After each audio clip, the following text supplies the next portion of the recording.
Good morning. Evening for me. Just a wild week. It's time to work on these Pelicans. I've got some comparisons here, so we'll be able to get some videos to compare them.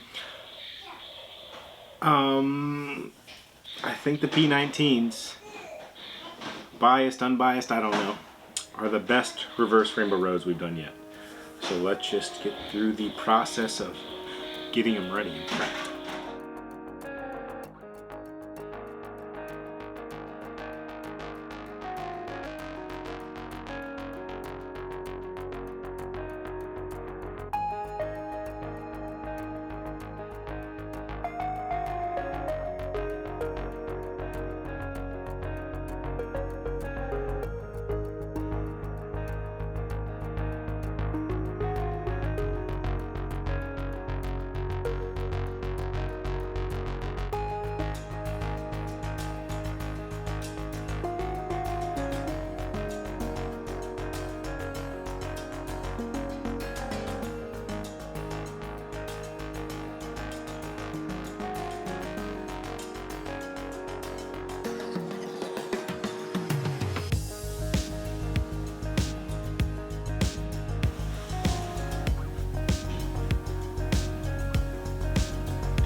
The reverse rainbow road, one of our definitely most sought after colorways. One of the most expensive, one of the hardest to do. When we started switching over to this new anodizer, I wanted him to learn how to... Dad. Hey bud, what you doing? Hey Daddy. Hi. What's color I'm gonna get? Okay, I got green. green. Let's close the door. Thank you.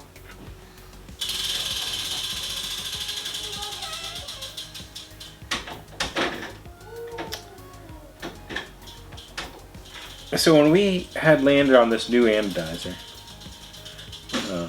mostly because the other one it wasn't working out, just too long of delays, kind of the issue we're having now with the current anodizer.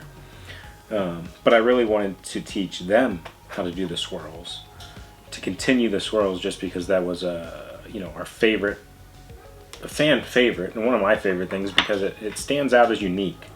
Everybody's got a splash, a speckle, and I'd really just like to do the swirl. The swirl's been one of our favorites for a long time, and it's a very hard technique to do good.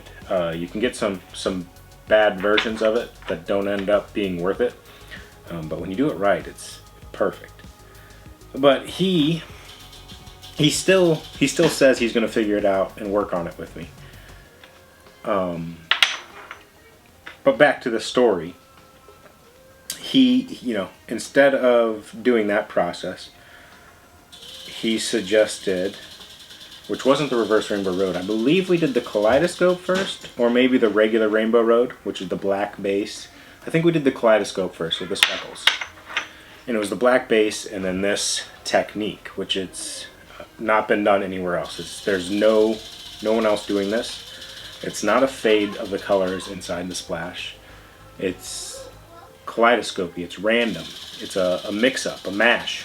But we did it first there, and his suggestion was, hey, this is something that I do a little bit of for the other items I anodize. He does a lot of shift knobs. That's his main income, and that's why you've heard me talk about the shift knobs prior. But he says, I don't do this often, but it's one of my favorite things to do because it's so unique and I've never seen anybody else do it. Can we try it on some yayos? So that's when we did the kaleidoscope, or the rainbow roads, I forget. And then eventually with some tweaking, I'm like, this is going to look way better. Way better is not the right word, because it looks good on the black. This is going to look really good. I think it looks better. I like these ones a little bit better than the dark, but I know other people like the dark better. But these are going to look incredible on a clear base. Let's do that. He was worried about it washing out. during the process of, you know, masking and stripping, but stripping of the ano and masking. Turns out it's incredible. I wish I had more to say than to end it on that, but yes, the clear worked out incredible. I haven't tried any other base colors with it yet, just because I think the solid black and the solid clear are going to be the best two. Once you start to have a colored base, I think we're going to have issues with the color not popping as much as we want. Like if we did a blue base or a pink base or a purple base, the color is just not going to pop the same way it does on the silver or black solid base background. When I'm working on assembling the Kaleidoscope, Rainbow Roads, Reverse Rainbow Roads, I try and match the halves because, like in all colorways, the splashes are so different. Some are thinner, some are thicker, some are heavier, more splash, less splash. I try and keep it uniform across the yo-yo, as well as somewhat the color. Some will be the blue and green, some will be more pink and purple. You're never going to get them perfect, but I just always try to get ones that are closer together, that match, look more uniform. As you can see, like this is a perfect example. Not very close as far as the splash, so we wouldn't put those two together. This one's kind of a little bit harder to match because it got some thicker splash, so it's probably going to go with this one. Looks pretty good.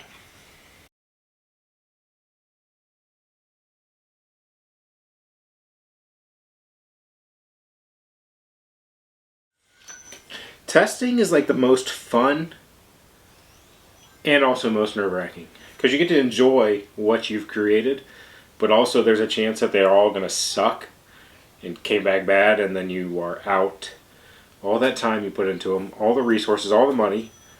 And not just that, it was also time with some things like these type of anodizing. It's like you put the money and effort into that, and then you also wasted the time because those parts are bad, and if you would have known that was going to happen, you could have had something else anodized. And even during that process, like the idea of testing raws beforehand just doesn't work, because if you were going to test the raws, you got to assemble them, test them. Different things can happen with putting the bearing on the raw post, and then after anodizing, you're not exactly sure if there's going to be an issue either. So as long as the parts are pretty good, and you've had parts from that specific run come back good, there's no reason to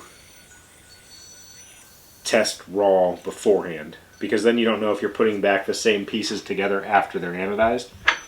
So as long as you've had one group come back with usable parts, usually the run's good. It just might be ano that messes them up.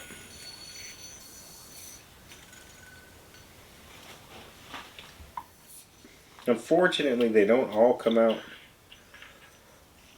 good, ever. You gotta take a lot of pieces apart, do a lot of different half swapping.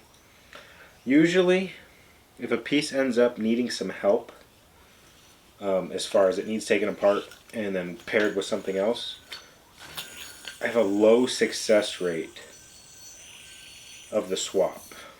So if we usually shoot for 90% A grades, if we have to take a yo-yo apart to swap it with something else, you're probably looking at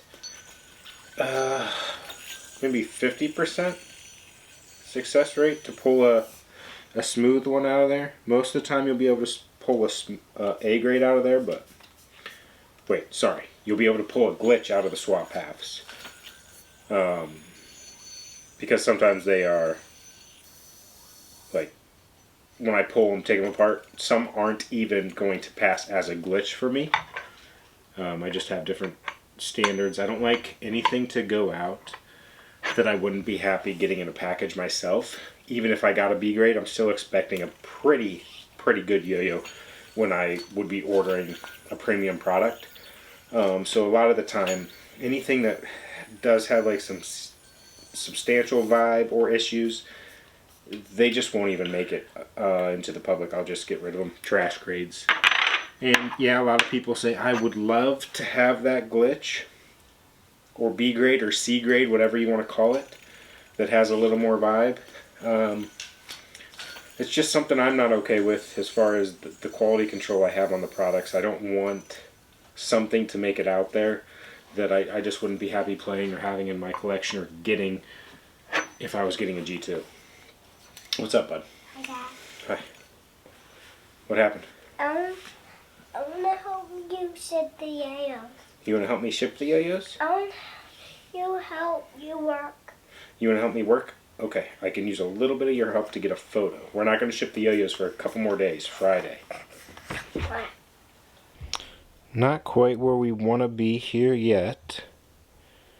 Out of 15 pieces, 30 parts, we've got 4 that were not smooth after assembly and matching. So we're going to mess with those. Hopefully 2 more of those come out smooth. And we would end up being at around 13 out of 15. So we'll see where we end up. So a really good thing while testing those halves that were rejected, we got all the way down to 1 glitch. Daddy, I got Dr. Raymond. Great job, Jonah. So we got all the way down to 1 glitch, 14 A grades out of the 30 made. Very happy with that. What we're going to do is put 10 on the website. First come, first serve Friday, 7 p.m. Eastern in the G2 store. And then that leaves us with 4 A grades and a glitch left. I'm going to save 1 for the raffle, 1 for the silent auction, and then the rest will be raffle style via the Patreon page. The same way we did those gray sale swirls. So you'll have a chance at the website, have a chance raffle style on Patreon, have a chance silent auction, and then we'll save 1 back for the draft that will be happening here in a couple of weeks. The draft, if you don't know, quick explanation, is just basically like a sports draft, but instead of players you're drafting for your team, there's yo-yos you're drafting. And whenever your pick is up, you'll be able to pick a yo-yo to be shipped to your house. Daddy, I got Dr. Raymond. Awesome job. No way. You got him all by yourself? Give me a fist bump. You're the best. That's going to do it for us today. Thanks for tuning in. Thanks for watching. We'll see you tomorrow. Same place, same time.